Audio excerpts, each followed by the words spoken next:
Atos dos Apóstolos, capítulo 4. Eu quero ler a partir do versículo 1 para que você entenda o contexto do que acontece a partir do versículo 23. Então nós vamos ler Atos 4, a partir do versículo 1, para que você compreenda. Depois de que teve a pregação de Pentecostes, depois quando Pedro e João sobem ao templo, a cura de um coxo, e a partir do versículo 4, nós lemos Atos 4, a partir do versículo 1. Vamos colocar de pé.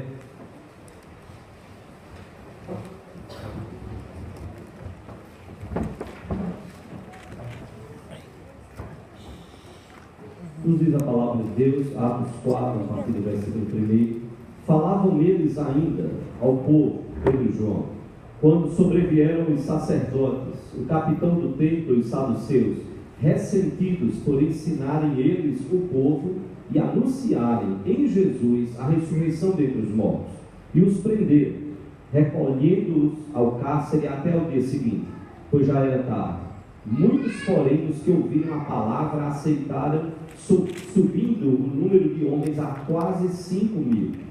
No dia seguinte, reuniram-se em Jerusalém as autoridades, os anciãos e os escribas, com o sumo sacerdote Anás, Caifás, João, Alexandre e todos que eram da linhagem do sumo sacerdote. E pondo-os perante eles, os arguíram: com que poder ou em nome de quem fizestes isto? Então Pedro, cheio do Espírito Santo, lhes disse: autoridades do povo e anciãos, visto que hoje somos interrogados a propósito do benefício feito a um homem enfermo e do modo por que foi curado, tomai conhecimento vós todos e todo o povo de Israel, de que em nome de Jesus Cristo Nazareno, a quem vós crucificastes e a quem Deus ressuscitou dentre os mortos, sim, em seu nome é que este está curado perante vós. Este Jesus é pedra rejeitada por vós, os construtores, a qual se tornou a pedra angular. E não há salvação em nenhum outro, porque abaixo do céu não existe nenhum outro nome dado entre os homens, pelo qual importa que sejamos salvos. Ao verem a intrepidez de Pedro e João, sabendo que eram homens iletrados, incultos, admiraram-se e reconheceram que haviam eles estado com Jesus. Vendo com eles o homem que fora curado, nada tinham que dizer em contrário, e mandando-os sair do sinédrio, consultavam entre si, dizendo: que faremos com esses homens? Pois na verdade é manifesto a todos os habitantes de Jerusalém que um sinal notório foi feito por eles e não podemos negar. Mas para que não haja maior divulgação entre o povo, ameacemos-los para não mais falarem neste nome a quem quer que seja. Chamando-os, ordenaram-lhes que absolutamente não falassem nem ensinassem em nome de Jesus. Mas Pedro e João lhes responderam: julgai se é justo diante de Deus ouvir-vos antes a vós outros do que a Deus. Pois nós não podemos deixar de falar das coisas que vimos e ouvimos.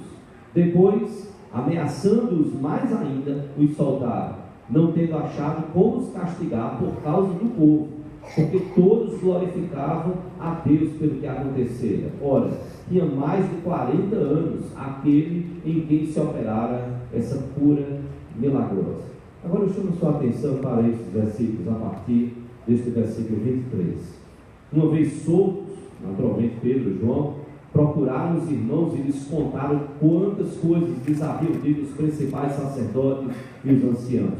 Ouvindo isto, unânimes, levantaram a voz a Deus e disseram: Tu, soberano Senhor, que fizeste o céu, a terra, o mar e tudo que neles há, que disseste por intermédio do Espírito Santo por boca de Davi, nosso pai, teu servo, por que se enfurecem os gentios e os povos imaginaram coisas vãs?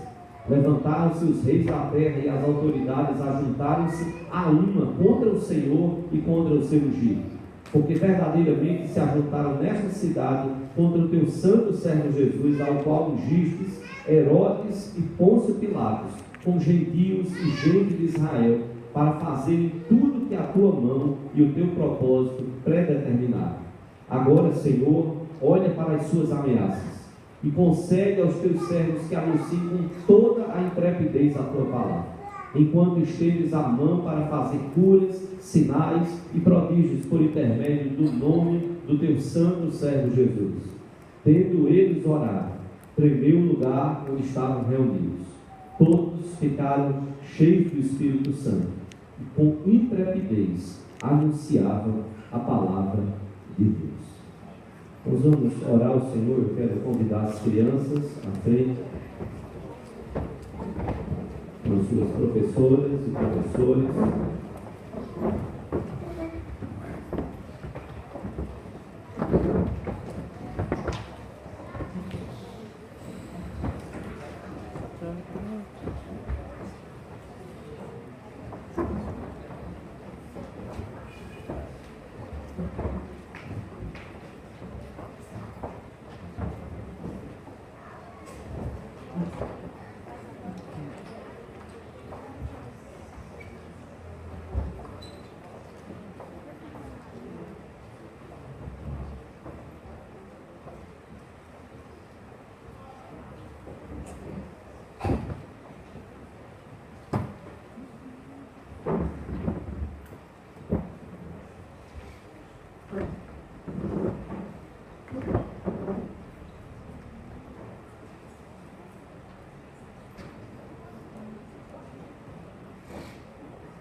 Vamos orar, todo mundo, vamos fechar os olhinhos, todo mundo de olho fechado, sem conversar, vamos orar. Deus amado, nós te agradecemos por esta noite, nós louvamos pela bênção de podermos adorar o teu nome. Ó Deus, nós te agradecemos por estes 70 anos do coro da tua igreja neste lugar. Nós te agradecemos pelos irmãos que por aqui passaram, te serviram e buscaram oferecer o melhor para a glória do teu nome. Nós louvamos por aqueles que aqui estão e dão continuidade na construção desta história, na edificação da tua igreja neste lugar. Meu Deus, nós clamamos a tua bênção de forma que, tocados pelo teu Espírito, motivados pela ação do teu Espírito nas nossas vidas, nós possamos ser desafiados a louvarmos ao Senhor em meio às dificuldades, às lutas, aos problemas, às adversidades, não apenas quando as coisas estão bem na nossa vida.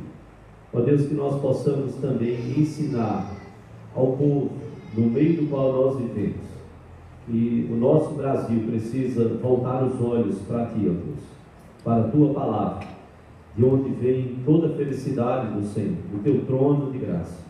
Meu Deus, nós clamamos que fales ao coração dos nossos pequeninos e aos nossos corações também, Senhor. Que o teu Espírito aplique a tua palavra a cada um de nós. Nós te oramos e te bendizemos e te louvamos, no nome de Jesus e para a glória dele. Amém.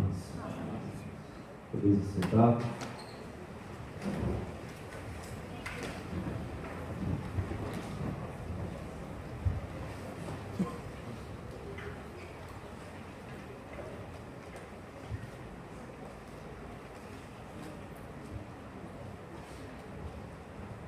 O que nós estamos fazendo aqui hoje, poderíamos estar em tantos lugares. Por que nós estamos aqui? Se pensarmos no que o coro cantou, o coro declarou no primeiro louvor: o Senhor é o meu pastor. O coro declarou no segundo louvor: alegraremos-nos no Senhor, no Senhor. No terceiro, o coro declarou: tu és o Cristo, o Filho do Deus que vive, o Rei e Salvador. E no último louvor declarou e cantou: é isto, amor, quando alguém dá a própria vida por alguém. O que é que nos motiva a nos reunirmos como igreja, domingo após domingo, semana após semana? O que é que nos motiva a darmos o melhor das nossas vidas para a glória de Deus e buscarmos sermos cristãos comprometidos com o Evangelho do Senhor Jesus Cristo? E não tem como ser comprometido com o Evangelho sem estar comprometido com o corpo de Cristo, com a igreja do Senhor. A quem nós estamos adorando, afinal de contas? Isso todos nós precisamos nos perguntar. Por que nós fazemos o que fazemos? Porque se nós estamos aqui, se vocês como coro estão aqui para adorar uma história do passado, para construir uma história que vocês mesmos possam ser adorados, louvados, vamos estar nos perdendo. Se estamos adorando pessoas e servindo a pessoas, nós vamos nos perder nessa caminhada. A igreja apostólica, a igreja primitiva, ela passou pelas maiores adversidades e ela permaneceu. Porque o foco dela estava no Cristo, no Filho de Deus, no Senhor da igreja, no cabeça da igreja. Estava naquele que disse: eu edificarei a minha igreja e as portas do inferno não prevalecerão contra ela. No capítulo 3, irmãos, Pedro e João, eles foram ao templo, eles foram para orar, não sabiam nem o que Deus ia fazer através deles. Eles então encontram um coxo, de nascença, que estava ali esmolando, pedindo esmolas. E então eles dizem, no texto que nós bem conhecemos: nós não temos ouro nem prata, mas o que nós temos, nós te damos. Em nome de Jesus, o Nazareno, em nome de Jesus, levanta-te e anda. E foi isso que eles fizeram. Fala-se que na história, alguém procurou, um religioso procurou um papa e disse: nós já não podemos mais dizer que nós não temos ouro e prata. Digo, desculpe. O papa que disse para um dos seus cardeais, um dos religiosos de Roma, ele disse, olhando para a riqueza de Roma, ele disse, no Vaticano, ele disse: nós já não podemos mais dizer como os apóstolos que nós não temos mais nem ouro nem prata. E aquele religioso então olhou para o Papa e diz a história que ele disse: mas nós também não podemos mais dizer levanta-te e anda. Levanta-te e anda. Que tristeza termos perdido o foco do Cristo, do Senhor Jesus, que veio para edificar a igreja. Mas os apóstolos ali inicialmente pareciam perdidos. Depois da ressurreição de Jesus, depois da descida do Espírito Santo, foi uma outra realidade que eles viveram. E o quanto nós precisamos estar buscando esse enchimento constantemente. E aí então o que eles fazem? Depois que eles curam, as multidões se voltam ali para ver aquele coxo curado. Os apóstolos aproveitam e pregam o Evangelho. Muitas conversões. Só o número de homens, diz a Bíblia, que só o número de homens chegou a quase 5.000 pessoas. Depois daqueles 3.000 convertidos, quase 5.000 era só o número de homens. Eles ainda estavam pregando, como diz no capítulo 4, quando então vieram os sacerdotes. Quando veio também o capitão dos guardas, ou seja, da guarda do templo. Quando vieram também os saduceus, que não acreditavam na ressurreição, e porque Pedro e João estavam dizendo que Jesus ressuscitou, os saduceus, tomados de inveja, irados, e diante de um milagre que eles não tinham como explicar, e não tinham como dizer que não era verdade, porque aquele homem era conhecido por muitas pessoas.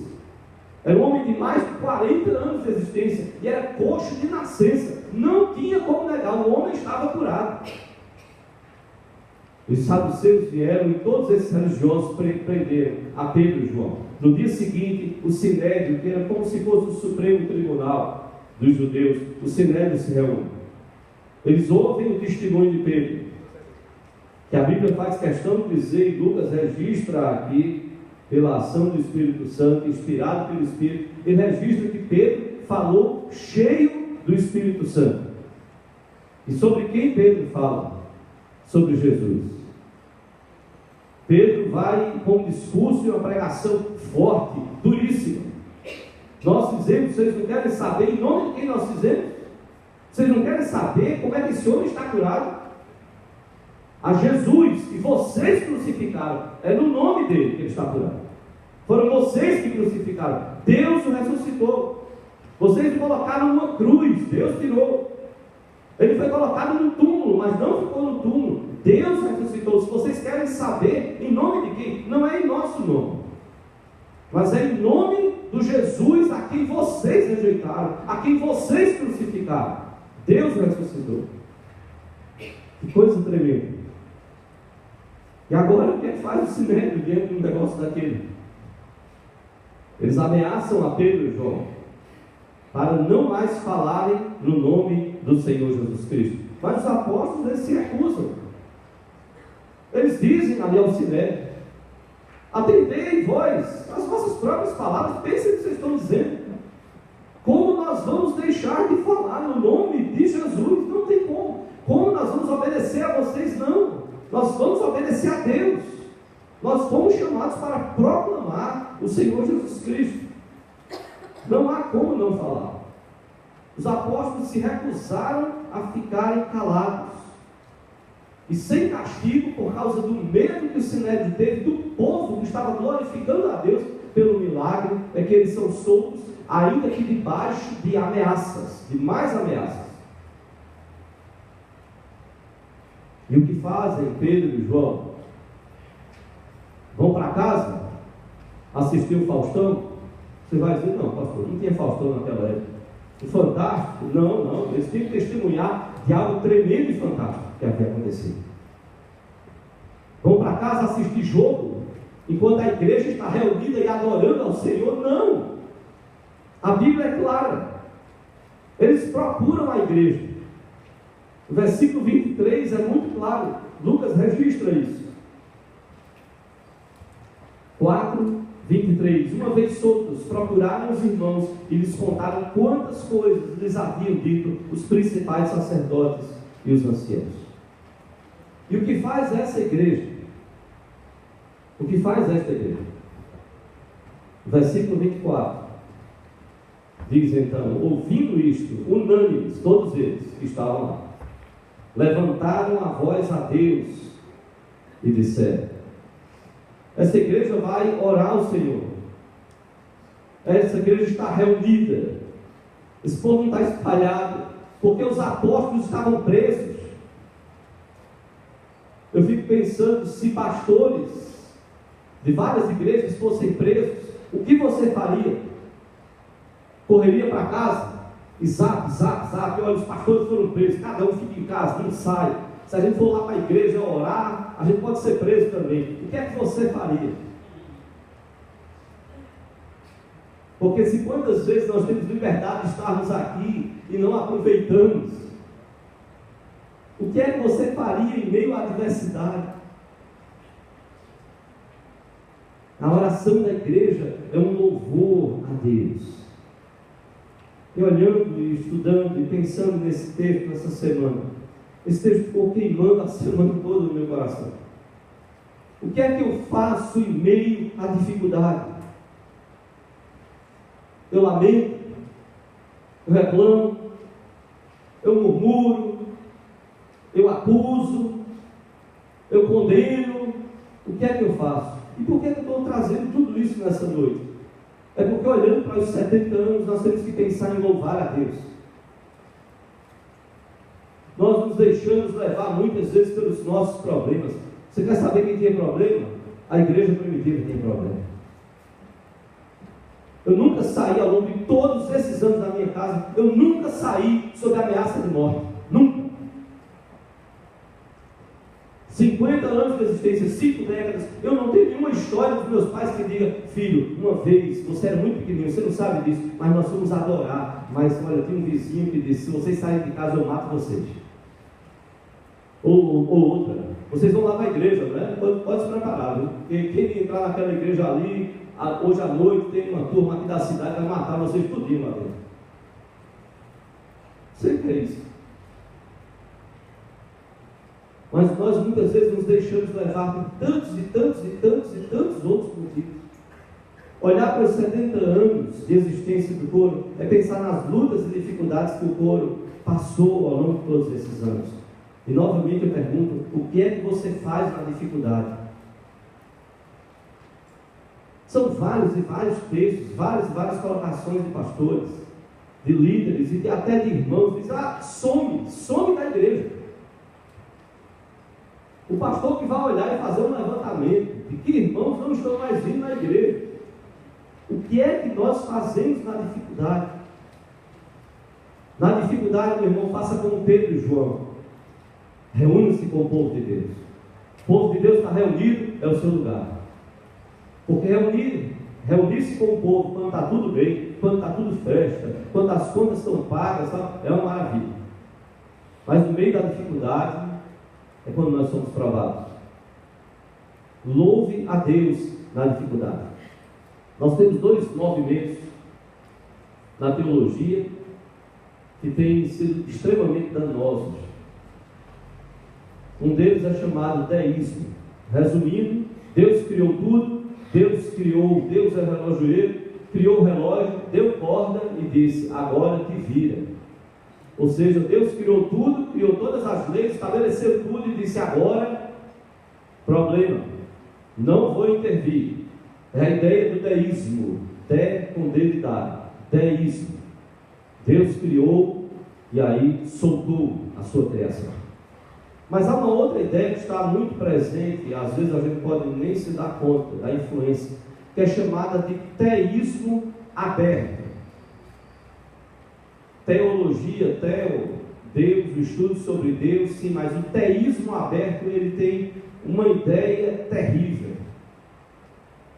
É que Deus criou todas as coisas, mas Deus não sabe o fim das coisas. Deus não tem controle sobre as coisas. E porque Ele não sabe o fim das coisas, porque Ele não sabe onde esse negócio vai dar, Ele está então chamando a sua criatura e dizendo: venha construir comigo o futuro. Deus está perdido. Tem teólogos colocando isso e não é de hoje não. Já está há mais de uma década essa coisa sendo passada. Deus está chamando você para construir a história. Mas parece até bonito. Sim, que Deus quer nos usar, sim. Mas a questão é assim: mas por que esse convite de Deus? É porque Deus está perdido. Deus não sabe onde esse negócio vai dar. Então, se não for o homem, os planos de Deus, o que Deus tem de bom, essas coisas não vão se concretizar. Nós não cremos nisso. A Bíblia não ensina isso, que Deus está perdido, muito pelo contrário. Mas olhe para essa igreja, e quanto mais dificuldade nós passamos, nós podemos ser levados a um desses dois pensamentos: ou acharmos que nós fomos abandonados por Deus, e então pensarmos pelo deísmo, que Deus criou tudo e soltou a sua própria sorte, ou então acharmos que não, Deus depende de nós. Ai de Deus se não fosse nós. Não, ai de nós se não fosse Deus. É o inverso. Nós não podemos embarcar nesse deísmo. A igreja apostólica não andou nem num tanto nem outro, nem deísmo nem teísmo aberto. A igreja creu em Deus, no Deus da palavra. E eu quero convidar você a louvar a Deus na dificuldade. Por que louvar a Deus na dificuldade? Louve a Deus na dificuldade. Seria talvez óbvio eu chegar hoje à noite e dizer: louve a Deus no dia de bênção, de gratidão, de 70 anos. Louve a Deus quando estiver tudo bem na vida de vocês. É muito fácil. É muito fácil vir aqui à frente quando as coisas estão mais ou menos organizadas na vida da gente.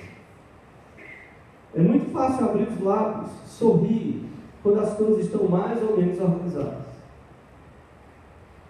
O difícil muitas vezes é nos alegrarmos no Senhor, como Paulo fala lá aos Filipenses, como a igreja apostólica nos ensina.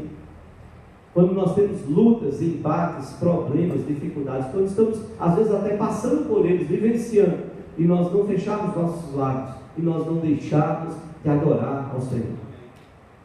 Eu via gente que às vezes dizia assim: pastor, mas o que eu vou fazer na igreja, pastor?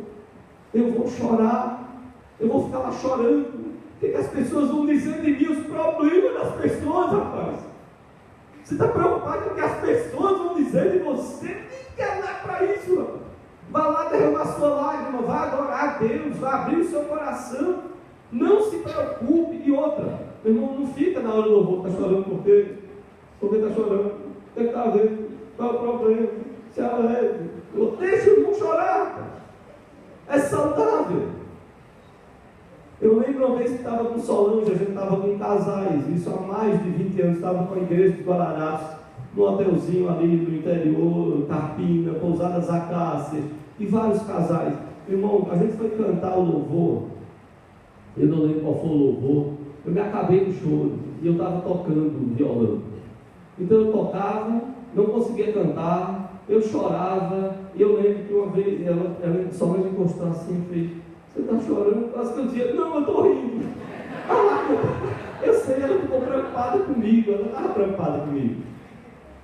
Ela estava preocupada porque eu não conseguia cantar. E por que eu estava chorando? Porque eu olhava os casais ali. E eu sabia de muitas lutas. E foi um final de semana maravilhoso, de bênção de Deus. Estávamos até com o pastor Cefas, da igreja de Vitória. Ele e dona Marlene chegou lá doente. Eu disse: o senhor fica aí dentro, tenha calma. O senhor vai tomar suco de acerola até ficar bom. Quando o senhor ficar bom, o senhor vem dar as palestras. Um homem de Deus, uma maravilha. E Deus nos abençoou tanto naquele final de semana. E quando foi terminando, eu comecei a como que ver filmes ali. E eu calado, as lágrimas, eu não conseguia mais cantar, era só chorar. Deixa o pastor chorar, meu irmão. Ora por ele, ora pelo seu irmão. Mas veja, não se afasta da igreja. Não deixe de adorar. Não deixe de buscar o Senhor. A igreja não se afastou. A igreja foi desafiada a louvar a Deus mesmo perseguido. Louve a Deus na dificuldade. Em primeiro lugar, porque Deus é Deus de poder. Veja o que está no versículo 24. Ouvindo isto, unânimes levantaram a voz a Deus e disseram: tu, soberano Senhor, que fizeste o céu, a terra e o mar e tudo o que neles há, que disseste por intermédio do Espírito Santo, por boca de Davi, nosso pai, teu servo, por que se enfurecem os gentios e os povos imaginaram coisas vãs? Levantaram-se os reis da terra e as autoridades ajuntaram-se a uma contra o Senhor e contra o seu ungido. Louve a Deus na dificuldade, porque Ele é Deus de poder. Ele é o Deus soberano. Ele é o Deus criador do céu, da terra, do mar e de tudo que neles há. Ele é soberano. Ele está infinitamente acima de povos gentios, de povos pagãos, de reis, de autoridades que se levantam, que blasfemam contra o nome dele, que blasfemam contra o nome do Senhor Jesus Cristo. Nós estamos com desfiles no nosso país vergonhosos. Estamos com desfiles no nosso país vergonhosos. Em que símbolos são usados e até aquilo que simboliza, aquele não é o meu Cristo. Mas eu fico imaginando pessoas que acham que é. É uma vergonha, é uma lástima, é vergonhoso. Ainda quero voltar a uma pregação sobre isto, porque até como igreja nós não sabemos nem nos posicionar. Ah, pastor, cada um escolhe o que quer ser. Que Bíblia é essa que você está lendo? Que Bíblia é essa? E quando nós não damos valor, as pessoas escarnecem, ultrajam, envergonham. Mas Ele é Deus soberano. Ele é Deus soberano. Nós precisamos lembrar que na nossa dificuldade, que Deus é Deus de poder. A igreja apostólica primitiva, ela teve experiências extraordinárias. A prisão se abriu quando Pedro estava preso. Essa prisão se abriu para que ele pudesse sair. Só Deus para fazer algo extraordinário. Tão tremendo e maravilhoso. Curas de cegos, de coxos, de possessos. A conversão do maior perseguidor da igreja, de Saulo, Paulo, perseguidor da igreja. Ao ponto de que alguns historiadores cristãos chegaram a dizer que o sangue dos mártires foi a semente pela qual o Evangelho se propagou. Foi na dificuldade. Então, na dificuldade, louve a Deus. Na dificuldade, adore ao Senhor. Na dificuldade, não feche os seus lábios, exalte, porque Ele é merecedor de todo louvor, toda honra e toda glória. Foi na dificuldade, irmãos, que Jó pôde dizer ao Senhor: Deus deu, Deus tomou, bendito seja o nome do Senhor. Ele perdeu plantações, ele perdeu animais, ele perdeu seus servos, ele perdeu 10 filhos num dia só. Como nós precisamos aprender a louvar a Deus na dificuldade. porque Ele é Deus de poder. Não esqueça nunca isso. Você não louva porque está tudo bem. Você não louva porque você está completamente só tomado de alegria. Não, não. Você louva porque Ele é Deus de poder. Ele é o soberano. Ele é Deus de poder. Louve a Deus na dificuldade, não só porque Ele é Deus de poder. Louve a Deus na dificuldade porque Ele é Deus de propósito. Deus não tem só poder, Deus tem propósito. Versículo 27 e versículo 28. Essa igreja orou ao Senhor. Estavam todos juntos e concordando, juntos orando, exaltando ao Senhor. E eles disseram: porque verdadeiramente se ajuntaram nesta cidade contra o teu santo servo Jesus, ao qual ungistes. Quais foram os que se levantaram? Herodes e Pôncio Pilatos. Com mais quem? Com gentios. E mais quem? E gente de Israel. Olha como Lucas registra a oração da igreja. Para quê? Para fazerem tudo que a tua mão e o teu propósito predeterminaram. Louve a Deus na dificuldade, porque Deus é Deus de propósito. A igreja tem consciência que se não é por pecado, se não é decorrente de pecado, é propósito de Deus. Deus tem algum propósito com aquilo que Ele está determinando, com aquilo que Ele está permitindo acontecer na nossa vida. Eu estou dizendo isso para você também não se enganar e dizer assim: ah, eu matei uma pessoa. Pastor, por quê? Ah, porque eu estava com raiva. Ah, quer dizer, o irmão ficou com raiva e matou uma pessoa? Foi. E por que eu não estava com raiva? Ah, não, porque meu time perdeu, o irmãozinho veio tirar onda, aí eu mandei ele para a glória. Ele já acreditava em Jesus mesmo, pronto, matei, acabei com ele. Aí agora, não, foi porque Deus determinou isso. Foi o seu pecado. Então, quando você sofre por causa do pecado, você para diante de Deus e diz: Senhor, me perdoe, eu errei. Não alegra o coração do Senhor. Não é o Senhor que move o meu coração, o coração de filhos de Deus para o pecado. Então você assume o seu pecado. Deus permitiu você pecar? Sim. Não altera o plano dele? Não. Naquilo que não altera. Porque se você for pecar e for alterar o plano, Ele não deixa. Mas muitas vezes, como pais, nós somos pais e mães aí, que às vezes deixam o filho errar e dizem: está vendo, filho? Eu tinha poder para lhe impedir, agora eu deixei, para dar lição em você, para você aprender aí. Ok. A igreja tinha consciência de que o Deus a quem ela adorava, esse Deus tem propósito, predeterminado, predestinado. Jesus diz: eu edificarei, lá em Mateus 16, 18, eu edificarei a minha igreja, e as portas do inferno não prevalecerão contra ela. A igreja adora a Deus, irmãos, não é porque ela não sabe as perseguições que ela passa, as dificuldades que ela tem, não, ela está consciente. A igreja adora aqui, e veja como ela é consciente. Ela diz: porque verdadeiramente se ajuntaram nesta cidade contra o teu santo servo Jesus, ao qual o Senhor Deus ungiu, ao qual ungiste. Quem se levantou? Herodes, Pilatos, povos gentios e povos de Israel. Pilatos era violentíssimo. A história está aí. Se você assistiu Ben-Hur, ou então assistiu outro filme sobre Pilatos, você fica horrorizado com o que Pilatos era capaz de fazer. Mas era chamada Pax Romana, era paz romana, era paz pela força. Então você manda destruir, é capaz de mandar destruir uma cidade, para chegar e dizer: quem manda aqui é o Império Romano, e o que está sob os meus cuidados, dado pelo imperador, você paga com a vida.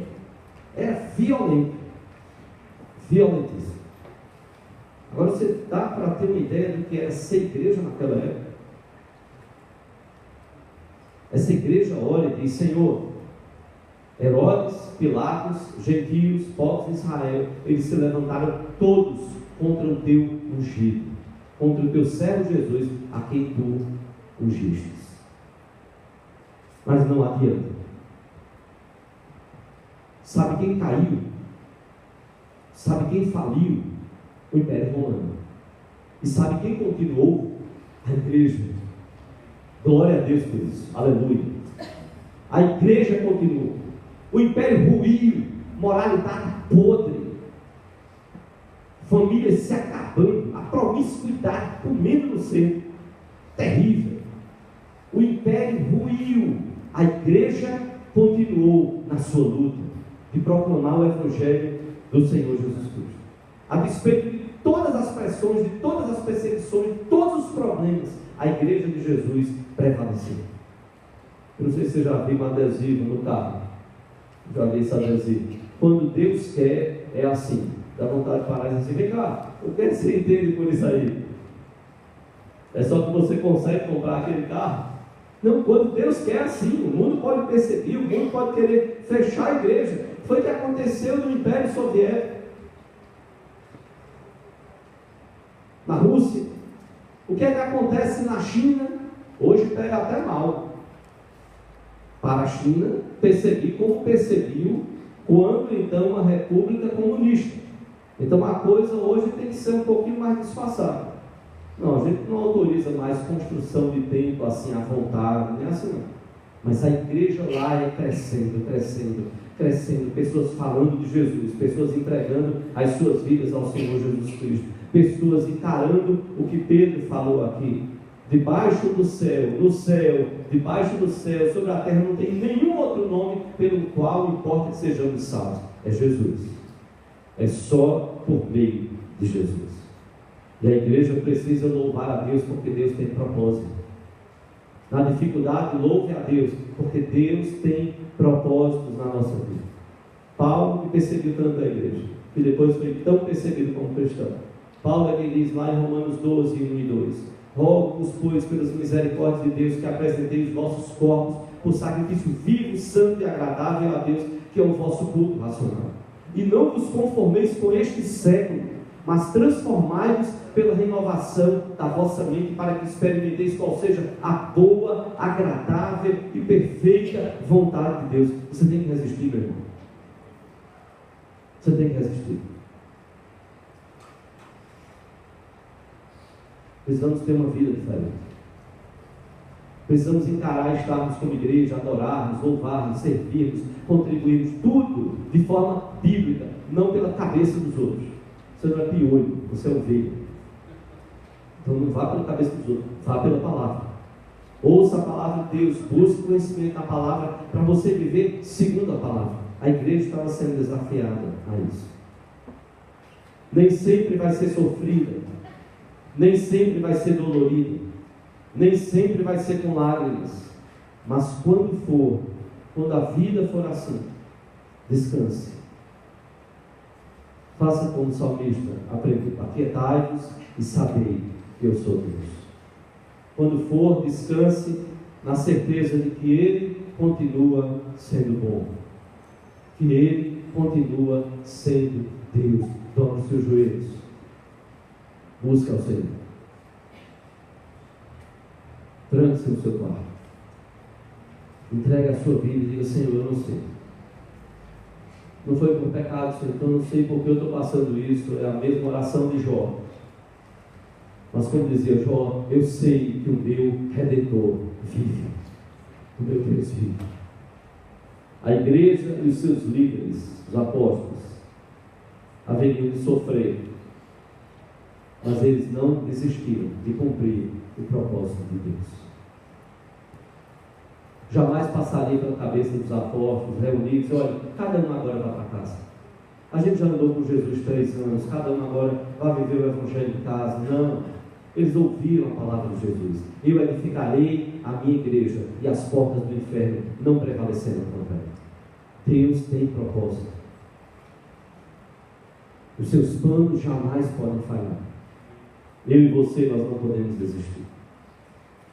Lutas e dificuldades. João Marcos, que abandonou Paulo e Barnabé, foi arrastado pelas ruas do Egito, está na história, até a morte. Você já parou para pensar o que é uma pessoa ser arrastada por cavalos na rua, amarrado e arrastado na frente de todo mundo, até atestarem: acabou, acabou. Tiago, irmão do Senhor, foi levado até o pináculo do templo por judeus revoltados. Por quê? Porque eles anunciavam a verdade. Só há um caminho, só há uma verdade, só há um que pode dar a vida, é Jesus. E levado até o pináculo, debaixo de pancada, tudo, foi atirado lá de cima para a morte. Mas o Tiago, que não acreditava no seu próprio irmão, por parte de mãe, Maria, era o Tiago agora que jamais negaria o Filho de Deus. Foi até a morte. Não acha que está na hora de pensar como nós estamos vivendo como cristãos? Não acha que está na hora de louvar a Deus na dificuldade e dar o melhor da sua vida para que outros possam conhecer ao Senhor Jesus Cristo? Não acha que está na hora de fazer diferença na igreja com os dons e talentos e habilidades que Deus deu a você, a cada um, para servirmos ao Senhor, para adorarmos ao Senhor, sermos discípulos, para fazermos discípulos? Se não formos discípulos sadios, nós vamos fazer discípulos doentes. Esse é o mal da igreja hoje. É um monte de crente doente, não sabe nem o que está falando, não tem base na palavra. Quando abre a Bíblia, fala um bocado de bobagem. E aí então, como reproduzir discípulos saudáveis? Mas eu quero terminar com o último motivo pelo qual eu e você precisamos louvar a Deus. Louve a Deus na dificuldade, porque Ele é Deus de poder. Louve a Deus na dificuldade, porque Ele é Deus de propósito. Deus tem propósitos para a nossa vida e para a igreja. Mas por último, louve a Deus na dificuldade, porque Ele é Deus de providência. Deus é Deus não só de poder, Deus não é só Deus de propósito, não é só ter poder e planos, mas Deus provê para que eu e você sejamos igreja. Deus provê para que eu e você sejamos verdadeiros discípulos do Senhor Jesus Cristo. O versículo 29, essa igreja ora e diz: agora, Senhor, olha para as suas ameaças e concede aos teus servos que anunciem com toda a intrepidez a tua palavra, enquanto estendes a mão para fazer curas, sinais e prodígios por intermédio do nome do teu santo servo Jesus. Tendo eles orado, tremeu o lugar onde estavam reunidos. Todos ficaram cheios do Espírito Santo e com intrepidez anunciavam a palavra. Olha a oração dessa igreja. Eu pergunto a você, onde é que essa igreja está orando e pedindo que Deus pare com os problemas? Onde é que essa igreja está orando e dizendo: Senhor, afasta de nós os problemas, as dificuldades? Um dos políticos, recentemente, na cena política que nós estamos vivendo como país, um dos políticos chegou a dizer: afasta de mim este cálice. Palmas para você, idiota. Idiota. Deixa de ser bobo. Você é um besta. Você sabe lá o que você está dizendo. Anos e anos atrás, um político que tentou se reeleger, já era bem conhecido lá em Jaboatão, ele jogou no outdoor. Gente, que vergonha. O homem jogou no outdoor um versículo: se Deus é por nós, quem será contra nós? Perdeu a eleição. Glória a Deus por isso. Profano, idiota, bobão. Se Deus é por nós, quem será contra nós? O povo, bestão. O povo é uma idiotice dessa. Como é que você usa um versículo? Você é envolvido em maracutaia, envolvido em roubalheira, e bota um versículo no outdoor. Tenha santa paciência. Está aí a resposta, na urna. Bem feito, para aprender. Afasta de mim este cálice, porque você não disse a continuidade do versículo. Jesus não disse só: afasta de mim este cálice. Pai, se for possível, afasta de mim este cálice, mas não seja feita a minha vontade, e sim a tua. Por que você não disse o restante? É só o afasta de mim este cálice. A igreja não pediu para Deus tirar os problemas. Às vezes, ao longo, quem sabe, de 70 anos, líderes, pessoas, coristas que passaram, talvez até oraram: Senhor, afasta de nós esses problemas. Ou então, Senhor, afasta essa pessoa está sendo um problema. Não, a igreja não orou assim. A igreja não orou nem para que Deus tirasse Pilatos, Herodes, nem os gentios, nem os de Israel. Não, eles pediram uma coisa: Senhor, nós queremos poder para pregar a palavra. Nos dê ousadia, Senhor, nos dê vida, nos dê comunhão contigo para que a gente pregue a palavra. Nos dê intrepidez, é ousadia, é autoridade para pregar a palavra. Isso a igreja precisava. Isso nós precisamos. Olha para as suas ameaças, concede anunciar a tua palavra com toda a intrepidez. Justamente o contrário do que os líderes religiosos tinham dito para eles: não falem mais o nome de Jesus. Ameaçaram eles. Tanto é que depois, outra perseguição, acontece aparecer Gamaliel, e aí o Sinédrio de novo. E aí faz o quê? Olha, melhor é o seguinte: a gente dá umas pauladinhas nesse pessoal, dá uns açoitinhos e manda esses caras para fora. Não botem a mão neles, não matem eles, porque se Deus estiver usando eles, nós vamos estar contra Deus. Foi um sábio conselho de Gamaliel, porque se deixasse, o Sinédrio poderia querer apedrejá-lo e votar pelo apedrejamento, pedir autorização do Império Romano e matava ali os seus judeus. Pedro e João. Gamaliel chega e não tem dúvida, usado por Deus, olha, bate neles, dá umas açoitadas, uma quarentena de açoite menos um, 39 chibatadas e pronto, e manda eles fora. Mas não tirem a vida deles, porque se Deus estiver usando eles, nós vamos estar lutando contra o próprio Deus. Que temor Gamaliel teve no meio daquele Sinédrio. Mas no versículo 30, a igreja ora dizendo: enquanto Deus estende a mão para fazer curas, sinais e prodígios através do nome do teu santo servo Jesus. Essa igreja não quer parar de ser igreja. Essa igreja não quer perder o prazer de ser igreja. Essa igreja não quer perder o prazer de ser instrumento nas mãos do Senhor. Essa igreja não desiste. E louvado seja o Senhor por isso.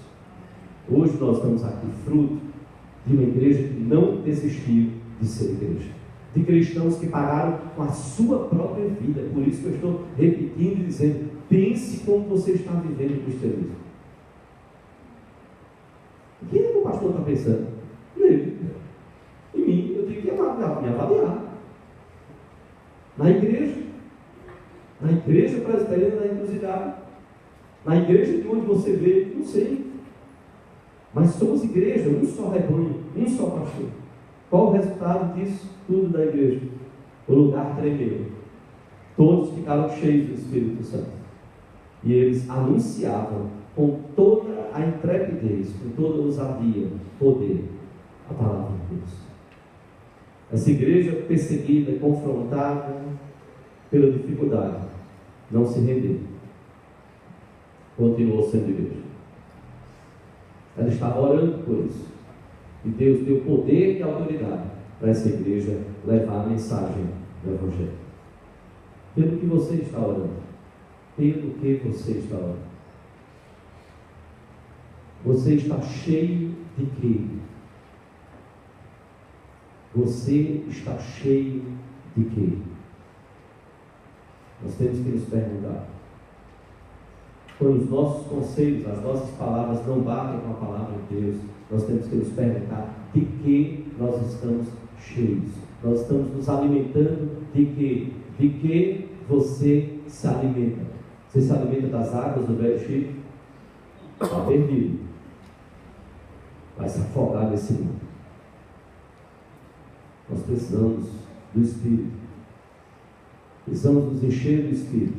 E é cheio do Espírito que nós vamos fluir. Vai fluir Jesus na nossa vida. É cheio do Espírito que vai fluir o fruto do Espírito. Amor, alegria, paz, longanimidade, paciência, benignidade, fidelidade, mansidão, domínio próprio. É cheio do Espírito. Você só pode transbordar do que você está cheio. Se você está cheio de amargura, você não pode transbordar perdão. Se você está cheio de tristeza, você não pode transportar de alegria. Se você está cheio de angústia, você não pode transportar de paz. Se você está cheio de ódio e de indiferença, você não pode transbordar de amor. Se você está cheio de mentira, você não pode transbordar de verdade.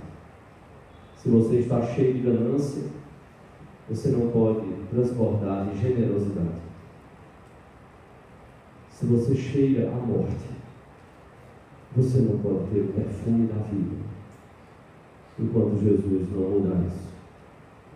Se você está cheio das obras da carne, você não pode transportar do Espírito Santo. E se você está cheio de si mesmo, você não pode transportar de Jesus. Se você está cheio de si, você não pode transportar de Jesus. Essa igreja nos deixa este grande ensinamento. Louve a Deus na dificuldade, porque Ele é Deus de poder, porque Ele é Deus de propósito, porque Ele é Deus de providência. Charles Haddon Spurgeon, príncipe dos pregadores, ele nasceu em 1834, alguns irmãos têm lido, inclusive eu fui presenteado com esse livro. Dia e Noite com Charles Spurgeon, um pregador batista, calvinista, um homem realmente impressionante, um homem extremamente inteligente, mas profundamente piedoso, muito respeitado no meio evangélico. Nasceu em 1834, morreu em 1892. Ele foi pastor da Metropolitan Church, da igreja do Tabernáculo Metropolitano, em Londres. Conta-se que um homem visitou uma outra grande igreja em Londres. E visitando essa grande igreja, ao sair foi perguntado: o que você achou daquela igreja? E então aquele homem disse: aquela igreja tem um grande pregador. Ok. Então ele visitou a igreja de Charles Spurgeon, onde Charles Spurgeon era pastor. E quando ele saiu, perguntaram também a ele: o que você achou desta igreja? E ele disse: esta igreja tem um grande Deus. Esta igreja tem um grande Deus.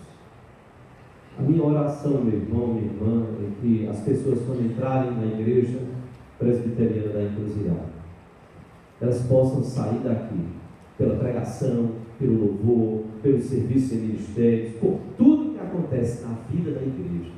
A minha oração é que as pessoas possam sair daqui não dizendo: essa igreja tem um grande isso. Eu, por favor, não estou me referindo a pregador, não, de forma alguma.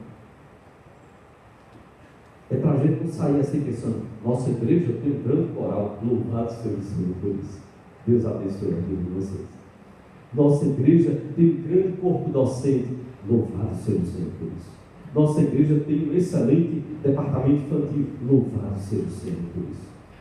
Nossa igreja tem um ótimo grupo louvor, nossa igreja tem um ótimo acampamento, nossa igreja tem isso e isso.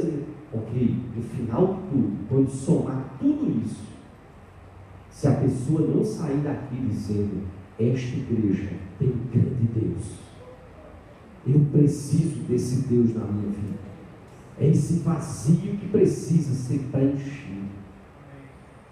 Se saírem daqui dizendo isso, pode esquecer meu nome. Pode esquecer meu nome. Não esqueça do ministério da igreja, para ninguém ficar chateado. Não pode esquecer meu nome. Não estou preocupado com meu nome. Eu quero que as pessoas saiam dizendo: eu preciso de Jesus, eu preciso amar a Deus, eu preciso dedicar minha vida mais a Deus, eu preciso ser mais igreja, eu preciso ser mais aquela igreja que Jesus disse: eu edificarei a minha igreja, e as portas do inferno não prevalecerão contra ela. Esta igreja tem um grande Deus. Louve a Deus na dificuldade, porque Ele é Deus de poder, porque Ele é Deus de propósito, porque Ele é Deus de providência. Louvado seja o nome do Senhor.